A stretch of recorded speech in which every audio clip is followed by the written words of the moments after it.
بيبدأ الفيلم بشاب اسمه بارت وبيكون عنده 23 سنة وبيكون مصاب بمرض اسمه متلازمة سبرجر. وبالرغم ان المرض ده بيخلي بارت عنده مشاكل كتير في التواصل مع اللي حواليه وردود افعاله بتكون غريبة بالنسبة لهم، الا انه بيكون ذكي جدا وعنده قدرات رهيبة في انه يتعلم حاجات كتير وبسرعة. وبارت بيكون عايش مع امه لكن هي في مكان وهو في مكان، فبيكون هو قاعد في الدور الارضي وهي في الدور العلوي وبيتواصلوا مع بعض من خلال الكاميرات. وفي وقت الاكل امه بتحط له الطبق بتاعه على السلم وهو بياخده وبيقعد قدام الكاميرا وهي بتكون قدام الكاميرا بتاعتها وبياكلوا سوا. وبارت بيكون شغال موظف استقبال في فندق صغير، ومدير الفندق ده بيكون متعاطف معاه بسبب حالته، ده غير ان هو بيحبه علشان بارت موظف ملتزم وعنده روتين منظم جدا. لكننا بنكتشف ان بارت حاطط كاميرات مراقبة في اوض معينة في الفندق، وده علشان يراقب بيها الناس ويشوف تصرفاتهم وردود افعالهم في المواقف المختلفة، وبيفضل يردد في الكلام علشان يحسن من طريقته في التعامل مع اللي حواليه. وفي يوم بتوصل للفندق واحدة اسمها كارين وبتكون حاجزة اوضة، وبتستغرب لما بتشوف طريقة كلام بارت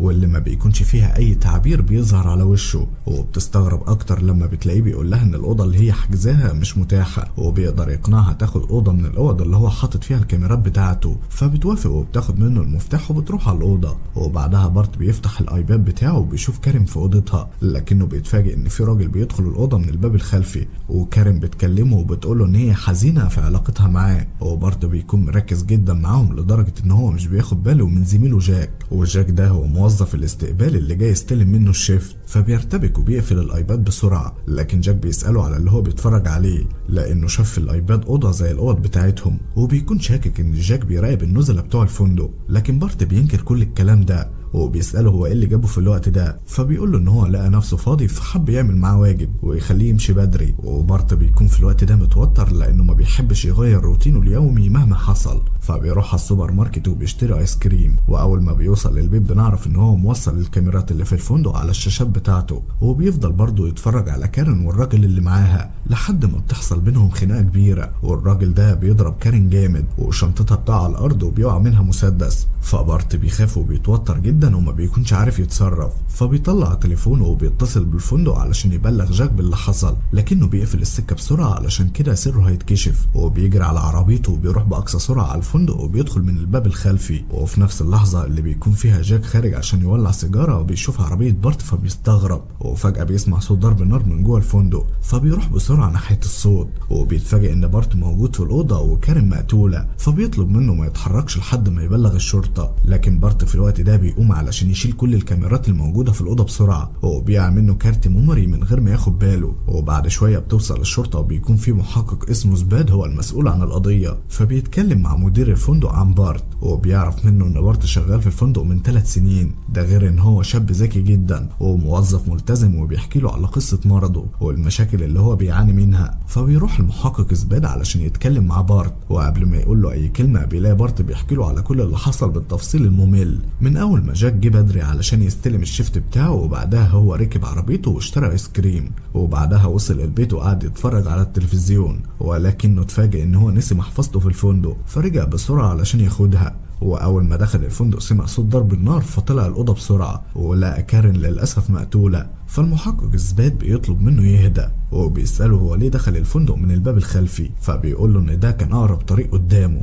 وهو كان خايف لحسن المحفظه تضيع. فبيساله المحقق عن الدم اللي على هدومه، فبيقول له ان هو اول مره يشوف دم في حياته وحب ان هو يشوف ملمسه عامل ازاي. فبيقول له المحقق زباد ان كلامه ده مش مقنع، وبيساله هو ازاي اشترى الايس كريم مع انه كان ناسي المحفظه بتاعته في الفندق، وبيقرر ان هو ياخده على الاسم علشان يكمل تحقيق معاه. وبنشوف نيك جوز كارين في الاسم وهو مصدوم من اللي حصل ومش مصدق ان مراته ماتت، ده غير انه بيكون مستغرب من وجودها في الفندق في الوقت المتاخر ده. لكن زباد بيواسيه وبيحاول يخفف عنه الصدمه، فبيقول له ان هو هيعرف كل حاجه قريب وهيقول له، وبيطلب منه يتعرف على الجثه. وفي الوقت ده بتوصل ام بارت وبتتخانق مع المحقق زباد علشان ما ينفعش ان هو يستجوب ابنها من غير وجود المحامي بتاعه، لان هو اصلا مريض وفي انواع من الاسئله ممكن تسبب له اضرار نفسيه، ده غير ان هو مش من حقه يحجزه في الاسم. فبيحاول المحقق زباد ان هو يعتذر لها ويفهمها وجهه نظره، لكنها بترفض تسمع منه اي كلام وبتاخد ابنها فورا وبتمشي.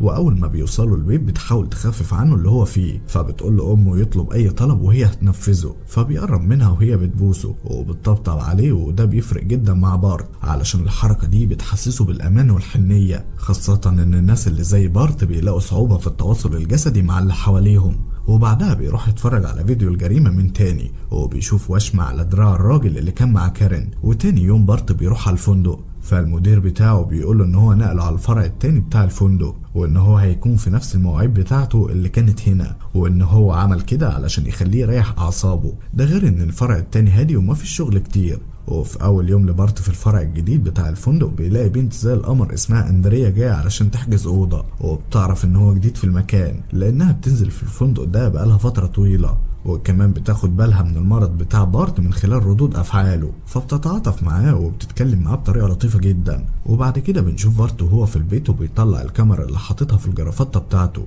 وبيشغلها وبيتفرج على الحوار اللي دار بينه وبين اندريا، وبيفضل يتدرب على طريقه الكلام والردود المناسبه علشان يساعد نفسه ويكون شخص طبيعي ويحاول يتكلم بطريقه احسن. ولكن وسط كل ده بارت بيكتشف ان هو معجب باندريا جدا. وتاني يوم بارت بيكون خارج من البيت علشان يتمشى شويه، ولكن بيلاحظ ان المحقق اثبات بيراقبه، فبيروح على السوبر ماركت وبالصدفه بيقابل اندريا وبيتكلموا مع بعض. ومع ان هو فضل يتدرب طول الليل علشان يعرف يتكلم معاها بطريقه لطيفه، الا انه بيتكلم كتير وبسرعه، فبيعتذر لها. لكن اندريا بتقول له ان اخوها كان عنده نفس الحاله بتاعته، وحالته كمان كانت اصعب من حالته لدرجه انهم دخلوه مصحه وبعدها بفتره مات. فبارت بيحاول هنا يعزيها ويواسيها لكن ما بيعرفش، فبيستأذن منها علشان يمشي. فبتضحك وبتقول له ان هي مبسوطه علشان قابلته واتكلمت معاه. وبعدها بيرجع بارت على البيت وبيعد كروت الميموري بتاعت الكاميرا اللي كانت في الفندق، وبيكتشف ان في كارت منهم ناقص. وبنشوف في الوقت ده رجاله الشرطه وهم بيلاقوا الكارت ده وبيدوا له المحقق اثبات. لكن الفيديو اللي على كارت الميموري ده ما بيكونش باين فيه وش كارين ولا وش الراجل اللي معاها، فبيشك المحقق اثبات في بارت وبيحقق مع موظفين الفندق من تاني. وبيعرف من جاك ان هو شاف بارت وهو بيتفرج على فيديو، والفيديو ده كان فيه اوضه شبه الاوض بتاعه الفندق، لكن هو وقتها ما حطش الموضوع في دماغه. وفي الوقت ده بيوصل نيك جوز كارين وبيشوف الفيديو فبيتنرفز جدا لان الفيديو مش مبين اي حاجه. ده غير ان هو بيقول للمحقق اثبات ان هو شاكك في بارت وانه ممكن يكون ليه يد في اللي حصل لمراته. فبيصدر المحقق اثبات امر تفتيش في بيت بارت. وبالليل بارت بيكون في الفندق وبيشوف اندريا وهي راجعه على الفندق مع راجل وبتبوسه، فبيتغاظ جدا وبتدخل اندريا وبيكون باين عليها ان هي شاربه كتير. وبارت بيعرفها ان بتوع الصيانه عملوا شويه شغل في اوضتها، وطبعا مفيش حد عمل حاجه غير بارت لان هو حط الكاميرات بتاعته في اوضه اندريا وقاعد بيتفرج عليها. لكنه بيلاحظ ان هي زعلانه وبتكون عايزه تولع سيجاره، ولكن بتغير رأيها وبتروح له وبتطلب منه ولاعة. فبيفهم ان هي عاوزة تقعد معاه لانه شافها في الكاميرا وهي ماسكة الولاعة في ايديها. وبالرغم من كده بيقول لها ان التدخين ممنوع في الريسبشن، فبتقول له ان هي هتروح على الحمام ولو عاوز يقعد معاها شوية هي ما عندهاش مانع. وبعد شوية وقت بارت بيروح لها وبدون مقدمات بيقول لها ان هو شافها وهي بتبوس الراجل اللي وصلها للفندق، فبتقول له ان ده حبيبها وبتسأله اذا كان لي حبيبة او صديقة، فبيقول لها ان هو مش مرتبط فبيصعب عليها وبتقرب منه في الوقت ده. لكن بيعتذر لها بسرعة وبيقول لها ان هو عمل كده من غير قصد، لكن هي بتطلب منه انه يهدى وبتقول له ان الوحدة ممكن تخلي الانسان يعمل اي حاجة، وبتقول له ان هي حاسة بيه لان هي حاسة بعدم الامان والوحدة زيه. فبيفضل يحكي لها عن كل مشاكله مع الناس اللي حواليه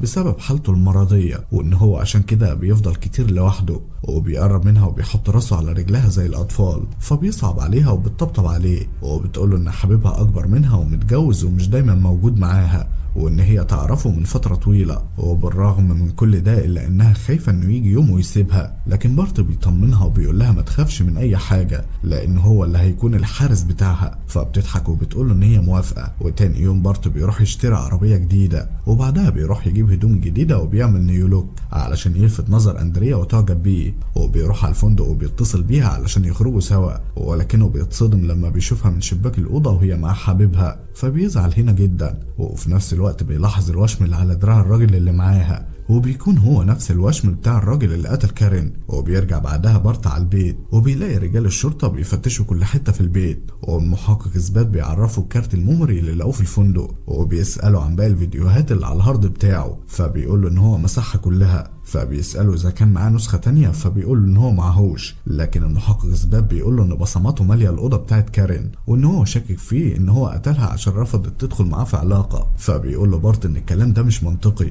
وانها حتى لو رفضت تدخل معاه في علاقة مش معقول ان هو يقتلها. ده غير ان هو اصلا مش معاه مسدس، ولكن المحقق إثبات بيقوله إن الكل بيتعاطف معاه علشان مرضه، لكن هو مش هيتعاطف معاه خالص لحد ما يوصل لباقي الفيديوهات اللي على الهارد. بعدها بارت بيكون حزين جدا ومامته بتقعد معاه وبتواسيه وبتقوله ان هي عارفه ان موت باباه هو السبب في مرضه، لكن الدنيا مش بتقف على موت حد وان هو لازم يخرج من عزلته ويشوف الدنيا من حواليه، وبتقوله ان هي هتستناه يتغدى معاها فوق.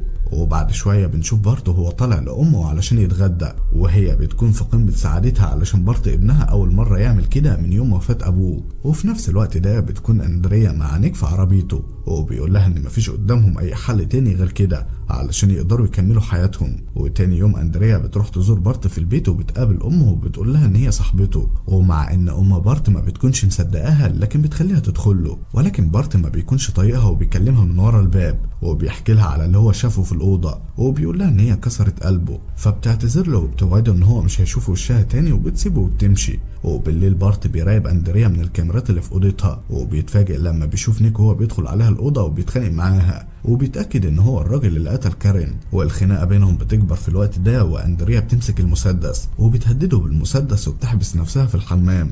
فالمنظر ده بيخلي بارت يخاف جدا على أندريا، فبيركب عربيته وبيروح بسرعة على الفندق وبيقابل نيك وهو خارج، ولكن بيقول له ان هو موظف في الفندق فبيسيبه وبيمشي. وبيدخل بارت الأوضة بتاعت أندريا وبينده عليها علشان تخرج وبيطمنها ان نيك مشي، ولكن أندريا بتكون مستغربة هو ازاي عرف باللي حصل في أوضتها، فبيقوم وريها الكاميرا فبتزعل منه وبتكون مصدومة، ولكن بارت بيقول لها ان هو عاوزها تيجي معاه البيت علشان عاوز يوريها حاجة مهمة جدا على الكمبيوتر بتاعه، والحاجة دي تخص الراجل اللي كان معاها. فبيوصلوا البيت وبارت بيشغل الفيديو بتاع كارين وجوزها نيك، وأندريا بتتصدم لما بتعرف ان كارين كانت عارفة العلاقة اللي بينها وبين نيك وان هي عارفة انهم بيتقابلوا في الفندق، علشان كده كارين حبت تقابله في الفندق وتكشف خيانته ليها. وبعد ما بيخلص الفيديو أندريا بتكون منهارة جدا ومش عارفة تعمل ايه، وبتسأله اذا كان في حد تاني شاف الفيديو ده، فبيقول لها ان مفيش حد، وبيطمنها وبيعرفها ان ممكن يروح بالفيديو ده على اسم الشرطة ويبلغوا عن نيك، ولكن هي لازم تكون معاه.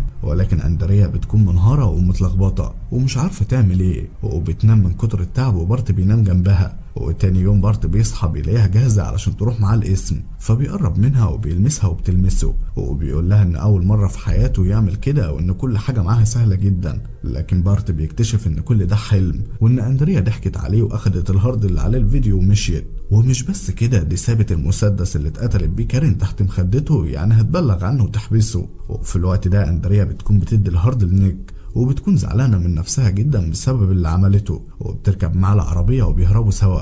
وبنشوف المحقق إثبات ورجالة الشرطة وهم رايحين يقبضوا على بارت، ولكن المكان بيكون فاضي وشغال فيه الفيديو بتاع جريمة قتل كارين، وفي رسالة سايبها بارت للمحقق إثبات، والرسالة دي بتكون اعتذار منه علشان اتأخر في تقديم الأدلة اللي معاه. والشرطة بعد كده بتقبض على أندريا ونيك، وبتعرف أندريا ونيك ان بارت خدعهم وانهم كانوا غلطانين لما افتكروا ان هو مريض وعقله على قده وهيقدروا يضحكوا عليه بسهولة ويلبسوه الجريمة. وبعدها بنشوف بارت وهو في المول وبيتفاعل مع كل الناس اللي حواليه، وبيكون قدر يتغلب على المرض بتاعه وبقى انسان طبيعي، وبيخلص الفيلم.